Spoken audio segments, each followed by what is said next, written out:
India बना तब से इतना घबराहट में है ये लोग कि सपना में भी इन लोगों को इंडिया याद आता है। नमस्कार, देख रहे हैं आप सिटी पोस्ट लाइव और मैं हूं आपके साथ पूजा शर्मा। जेडीयू ने राष्ट्रीय कार्यकारिणी की बैठक का ऐलान कर दिया है, लेकिन इस बार के कार्य समिति में पार्टी के राज्यसभा सांसद हरिवंश नारायण प्रसाद का पत्ता कट चुका है, जिसको लेकर जेडीयू के राष्ट्रीय अध्यक्ष ललन सिंह ने बड़ा खुलासा किया है। ललन सिंह ने साफ शब्दों में कह डाला कि प्रधानमंत्री नरेंद्र मोदी ने शायद मना किया है, जिसकी वजह से पार्टी के एक भी मीटिंग में शामिल नहीं होते हैं हरिवंश। इसी के साथ साथ उन्होंने कहा कि मुख्यमंत्री नीतीश कुमार ने जो बैठक बुलाई थी उस बैठक में भी उन्होंने शिरकत नहीं की है। इसी के साथ क्या कुछ कहते हुए नजर आ रहे हैं जेडीयू के राष्ट्रीय अध्यक्ष ललन सिंह, छोड़े जाते हैं आपको उनके बातों के साथ। सर, कांग्रेस की चुनाव की तैयारी है, ऑटो का इंडिया में बनकर तैयार हुआ है, वही दूसरी ओर एनडीए भी है, नरेंद्र मोदी हो या अमित शाह हो, वो सभी कह रहे हैं कि कहीं कोई मुकाबले में आप लोग हैं ही नहीं। देखिए क्यों लग रहा है? देखिए ना, जब आदरणीय प्रधानमंत्री जी और देश के गृह मंत्री सुबह से शाम तक आजकल उनके दिमाग में इंडिया का भूत सवार हो गया।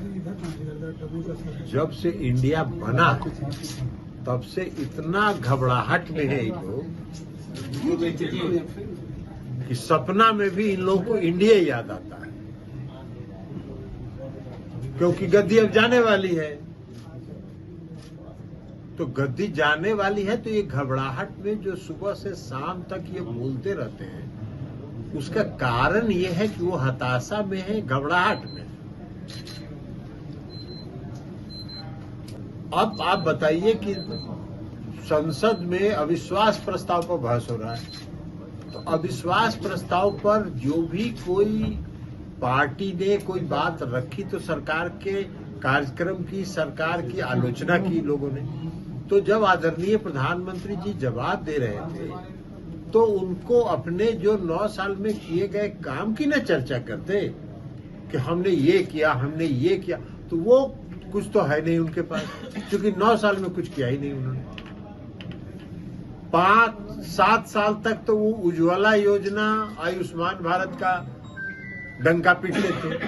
उज्ज्वला योजना का हश्र ये हो गया कि 95% घरों में जो सिलेंडर इन्होंने बांटा था वो सिलेंडर ढनमना रहा है, कोई उसको भरा नहीं रहा है। काहे कि 1400 रुपए सिलेंडर का दाम हो गया। तो महंगाई आपके नियंत्रण में नहीं है। आपकी योजना जो आपने चलाया वो फेल कर गया। आयुष्मान भारत के बारे में अभी सीएजी का रिपोर्ट भी आप लोग देख चुके हैं। सीएजी का रिपोर्ट में साफ साफ लिखा हुआ है कितना टेलीफोन नंबर पर कितने लोगों को आयुष्मान भारत का लाभ मिल गया।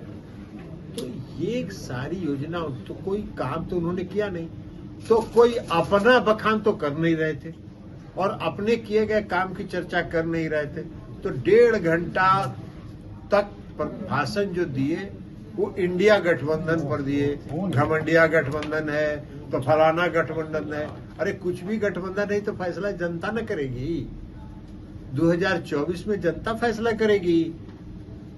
आप अपना जो काम किए थे उन्हें बताना चाहिए, तो नहीं बता पाए और हताशा में, हड़बड़ाहट में, और जो उनके ऊपर जो नए गठबंधन का जो अलायंस हुआ है, विपक्षी एकता जो हुई है, उसका उनके ऊपर असर है और उनकी पूरी पार्टी पर असर है, पूरी सरकार पर असर है। इसलिए आजकल दिन भर उसी पर चर्चा करते रहते हैं। चलिए, ये राजभवन और राज्य सरकार की बात हम नहीं करते, हम राज्य सरकार नहीं है। सर, हरिवंश जी का नाम मिसिंग है। हरिवंश जी देखिए, 9 अगस्त 2022 के बाद जब से हम लोग एनडीए से अलग हटे तब से आज तक हरिवंश जी हम लोग की किसी बैठक में नहीं आते और न ही संसदीय दल की बैठक में आते हैं। पार्लियामेंट्री पार्टी की भी मीटिंग हम लोग जब संसद का सत्र चलता है हर बुधवार को करते हैं, उसमें भी नहीं आते। तो जब किसी पार्टी में बैठक में नहीं आते हैं, और हो सकता है, संभव है कि प्रधानमंत्री जी ने उनको मना कर दिया हो कि भाई मत कोई बैठक में जाइए, तो इसलिए वो नहीं आते हैं।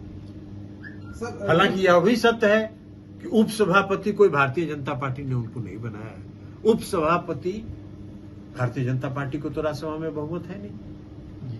तो यह क्षेत्रीय पार्टी के वोट के बल पर वो बने और क्षेत्रीय पार्टी के वोट के लिए माननीय मुख्यमंत्री नीतीश कुमार जी ने सभी क्षेत्रीय पार्टी के नेताओं से व्यक्तिगत फोन करके वोट मांगा उनके लिए और तब वो चुनाव जीते।